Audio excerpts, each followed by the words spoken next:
En la misma hora se cumplió la palabra sobre Nabucodonosor y fue echado de entre los hombres. Comía hierba como los bueyes y su cuerpo se mojaba con el rocío del cielo hasta que su pelo creció como plumas de águila, y sus uñas como las de las aves. Bienvenido, mi querido oyente. ¿Quieres saber cómo, cuándo, dónde y por qué Nabucodonosor se convirtió en un animal salvaje? Muy bien, abre tu Biblia, ponte cómodo y veamos juntos la locura de Nabucodonosor. Antes de profundizarnos en este tema, no te olvides de suscribirte a nuestro canal y activar la campanita de notificaciones para que YouTube te avise cada vez que publicamos un video nuevo. Empezamos. Nabucodonosor, segundo rey de Babilonia, bajo cuyo reinado el imperio neobabilónico conoció su máximo esplendor antes de ser anexionado al imperio persa. Nabucodonosor es especialmente recordado como gran restaurador y constructor de templos y edificaciones públicas, como los jardines colgantes de Babilonia, una de las 7 maravillas del mundo antiguo, y un sigurat que ha sido por algunos identificado como la bíblica Torre de Babel en Irak. Nabucodonosor es considerado uno de los mejores reyes de su historia. Era hijo del general caldeo Nabopolázar, quien se autoproclamó soberano de Palestina, Siria, Mesopotamia y Ilem tras la caída de Asurbanipal. De esta forma, quedó establecido un nuevo imperio sobre los restos del entonces moribundo imperio asirio. Nabucodonosor logró asegurarse el control de estas latitudes, venciendo en la batalla de Carquemish en el año 605 a.C. a los egipcios. Tras la muerte de su padre durante ese mismo año, ascendió al trono con la intención de continuar las conquistas emprendidas por Nabopolázar. Una de las conquistas decisivas de Nabucodonosor fue la de Jerusalén. Dios usó a Babilonia como su agente de juicio contra Israel por sus pecados de idolatría y rebelión contra él. Hubo varias veces, durante este periodo, 607 y 586 a.C., cuando los judíos fueron llevados cautivos por Babilonia. Con cada una de las sucesivas rebeliones contra el imperio babilónico, Nabucodonosor llevaría sus ejércitos contra Judá, asediando a Jerusalén durante más de un año, matando a muchas personas y destruyendo el templo judío, tomando miles de judíos cautivos y dejando a Jerusalén en ruinas. Durante estas deportaciones del pueblo judío, Daniel también sería llevado cautivo a Babilonia. En Babilonia, Dios lo honraría grandemente. En el capítulo 2 de Daniel, vemos que el profeta, tras interpretar un sueño del rey Nabucodonosor, fue engrandecido y recibió muchos honores, siendo hecho gobernador de toda la provincia de Babilonia y jefe supremo de todos los sabios de Babilonia. Tiempo después, el rey Nabucodonosor volvió a tener otro sueño, y como el primer sueño, ningún sabio de Babilonia pudo darle la interpretación. Sin embargo, Daniel pudo darle la interpretación. Leamos Daniel capítulo 4. Nabucodonosor, rey de todos los pueblos, naciones y lenguas que moran en toda la tierra, paz os sea multiplicada. Conviene que yo declare las señales y milagros que el Dios Altísimo ha hecho conmigo. Cuán grandes son sus señales y cuán potentes sus maravillas. Su reino es un reino sempiterno, y su señorío de generación en generación. Según los estudiosos, el tiempo transcurrido entre el capítulo 3 y 4 es de aproximadamente 30 años. En ese caso, Daniel tendría aproximadamente 50 años, y Nabucodonosor sería un hombre mayor. El rey estaría en la edad en que una persona mira hacia el pasado para analizar lo que ha hecho con su vida. Por otro lado, sabemos que Daniel es el autor del libro que estamos estudiando. Sin embargo, en el capítulo 4, nos encontramos con otro interlocutor sorpresivo. Las palabras vienen directamente de Nabucodonosor, rey de Babilonia, y sus palabras fueron transcritas por Daniel en su libro. El mensaje va dirigido a todo el mundo, ¿y cuál es el mensaje que el rey más poderoso de la historia quiere transmitir al final de su vida? Conviene que yo declare las señales y milagros que el Dios Altísimo ha hecho conmigo. Cuán grandes son sus señales y cuán potentes sus maravillas. Su reino es un reino sempiterno, y su señorío de generación en generación. Lo que ocurrió en la vida de Nabucodonosor fue tan importante que él mismo quiso dar testimonio de ello a todos los pueblos, naciones y lenguas que moran en toda la tierra. Lo hizo por medio de un edicto imperial que inicialmente circularía ampliamente por todo su reino, y que más tarde el Espíritu Santo llevó a Daniel a incluirlo como parte inspirada de las Sagradas Escrituras. Suponemos que Daniel incorporó el escrito de un rey pagano porque servía para dar gloria a Dios, pero también porque sabía que el cambio producido en el rey era auténtico y estaba fuera de toda duda. Es admirable el deseo de Nabucodonosor de dar testimonio acerca del Dios del cielo, al que finalmente había llegado a conocer de manera personal, y lo hace con todos los medios a su disposición. ¿Cuánto tenemos que imitar este deseo? Ahora bien, con este ya van 3 reconocimientos que Nabucodonosor hace de Jehová, Dios de Israel. Así que veamos número 1. Leamos en Daniel capítulo 2, versículo 47. El rey habló a Daniel y dijo: ciertamente, el Dios vuestro es Dios de dioses y Señor de los reyes, y el que revela los misterios, pues pudiste revelar este misterio. Número 2. Leamos Daniel, capítulo 3, versículo 29. Por lo tanto, decreto que todo pueblo, nación o lengua que dijere blasfemia contra el Dios de Sadrach, Mesach y Abednego sea descuartizado y su casa convertida en muladar, porque no hay Dios que pueda librar como este. Número 3 es el que está registrado en el pasaje que estamos estudiando. Conviene que yo declare las señales y milagros que el Dios Altísimo ha hecho conmigo. Cuán grandes son sus señales y cuán potentes sus maravillas.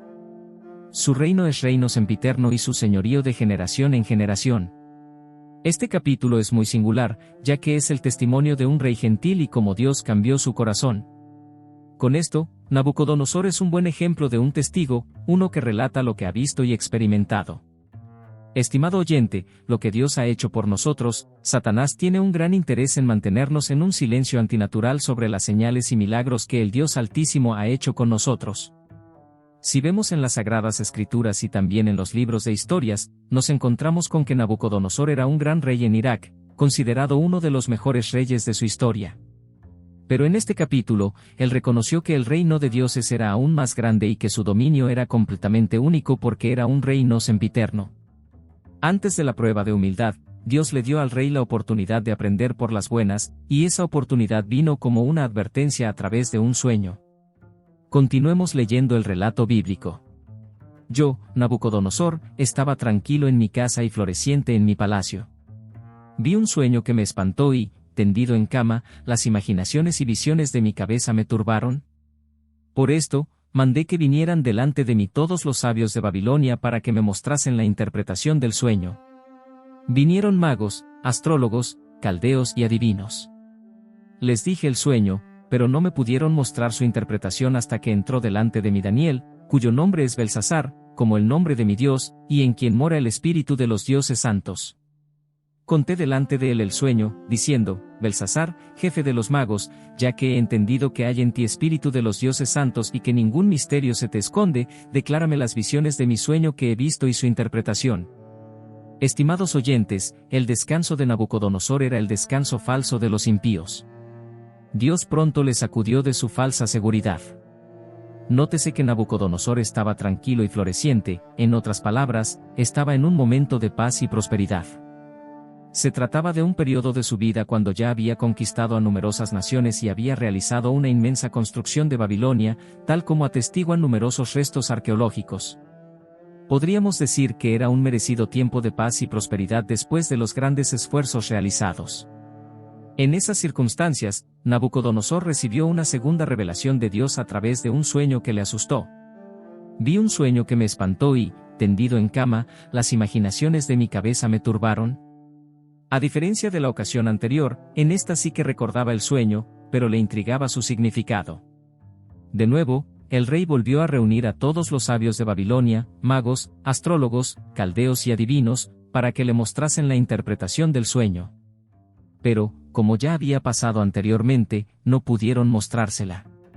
Lo más sensato habría sido despedir hace tiempo a todo aquel grupo de embusteros y vividores, pero por alguna razón, el rey seguía dependiendo de ellos. Todo cambió cuando llegó Daniel, al que el rey llamaba Belsasar, como el nombre de su Dios. Parece que él no fue convocado junto con los otros sabios. Aquí debemos considerar algo muy importante: ¿por qué al final trajeron a Daniel? ¿Por qué no se envió si los adivinos y hechiceros podían servir? Daniel jamás hubiera sido buscado. Este es el aspecto de hombres sin gracia. Ellos no corren hacia Dios hasta que los otros refugios les fallan. Y como vemos, una vez más, ante el fracaso de sus hechiceros, este rey pagano y politeísta tenía que reconocer que invocaba la ayuda de Jehová, el Dios de los judíos. Dicho esto, a continuación, leeremos los detalles del sueño tal como Nabucodonosor lo narró a Daniel. Leamos desde el versículo 10 hasta el 18. Estas fueron las visiones de mi cabeza mientras estaba en mi cama. Me parecía ver en medio de la tierra un árbol cuya altura era grande. Crecía este árbol y se hacía fuerte, y su copa llegaba hasta el cielo, y se le alcanzaba a ver desde todos los confines de la tierra. Su follaje era hermoso y su fruto abundante, y había en él alimento para todos.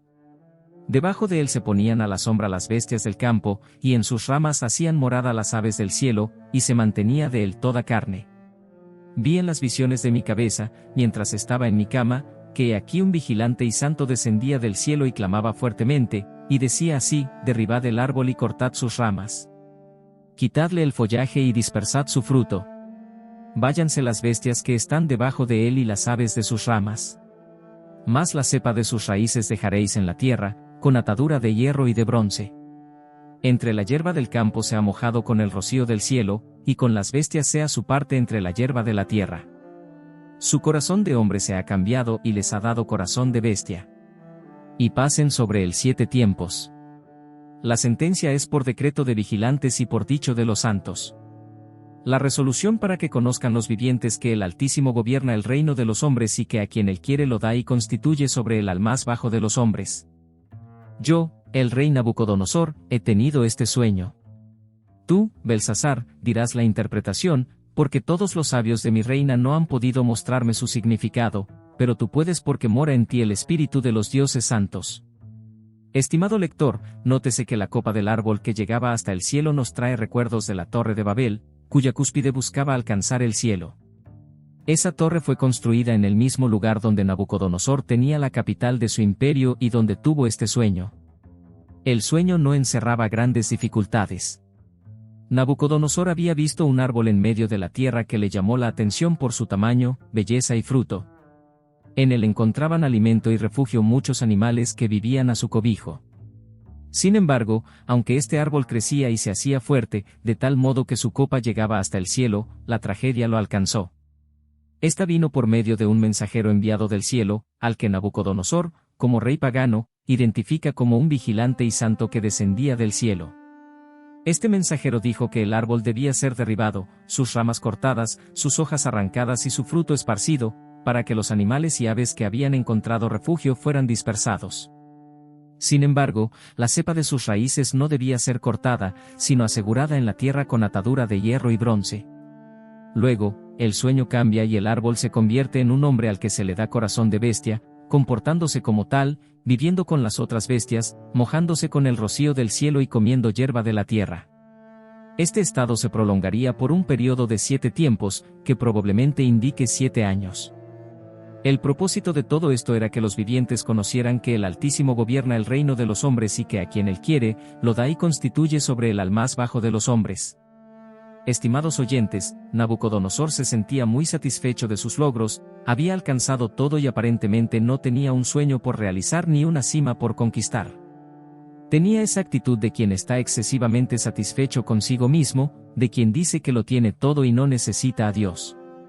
Es una actitud que Jesucristo censuró en aquella ilustración del hombre rico, a quien se le llamó necio por no tomar en cuenta a Dios.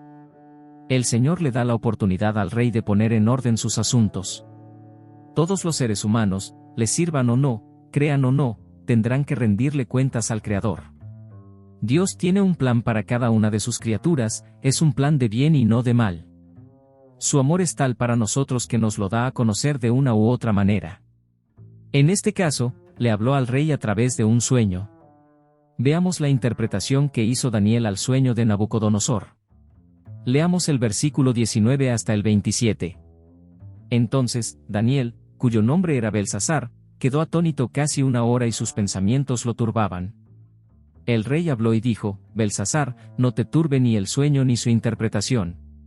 Belsasar respondió y dijo: Señor mío, el sueño sea para tus enemigos y su interpretación para los que mal te quieren. El árbol que viste, que crecía y se hacía fuerte y cuya copa llegaba hasta el cielo y que se veía desde todos los confines de la tierra, cuyo follaje era hermoso y su fruto abundante, y en que había alimento para todos debajo del cual moraban las bestias del campo y en cuyas ramas anidaban las aves del cielo, tú mismo eres, oh rey, que creciste y te hiciste fuerte, pues creció tu grandeza y ha llegado hasta el cielo y tu dominio hasta los confines de la tierra. Y en cuanto a lo que vio el rey, un vigilante y santo que descendía del cielo y decía, corta del árbol y destrúyelo, mas la cepa de sus raíces dejaréis en la tierra con atadura de hierro y de bronce, en la hierba del campo y sea mojado con el rocío del cielo y con las bestias del campo sea su parte hasta que pasen sobre él 7 tiempos. Esta es la interpretación, oh rey, y la sentencia del Altísimo que ha venido sobre mi señor el rey, que te echarán de entre los hombres y con las bestias del campo será tu morada y con hierba del campo te apacentarán como a los bueyes, y con el rocío del cielo serás bañado, y 7 tiempos pasarán sobre ti hasta que conozcas que el Altísimo tiene dominio en el reino de los hombres y que lo da a quien él quiere. Y en cuanto a la orden de dejar en tierra la cepa de las raíces del mismo árbol, significa que tu reino no te quedará firme luego que reconozcas que el cielo gobierna. Por tanto, oh rey, acepta mi consejo, redime tus pecados con justicia y tus iniquidades haciendo misericordia para con los oprimidos, pues tal vez eso sea una prolongación de tu tranquilidad.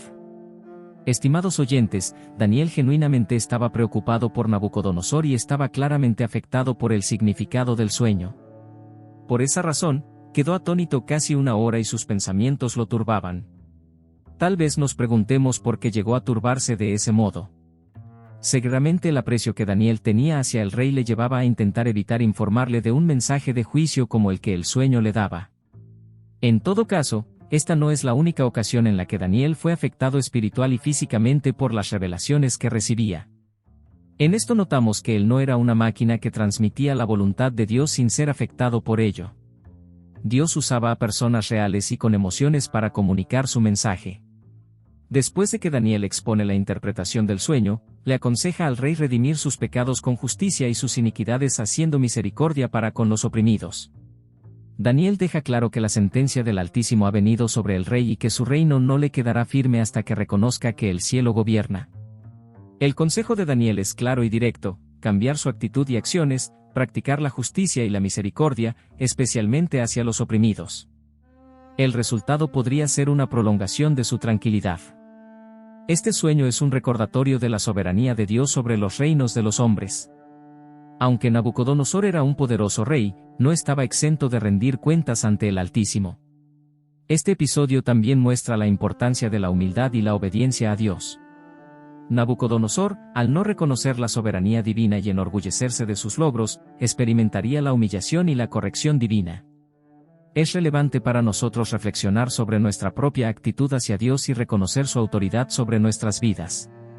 La humildad, la justicia y la misericordia son valores fundamentales en la relación con Dios y con los demás. Dios busca corazones humildes que le obedezcan y practiquen la justicia y la compasión.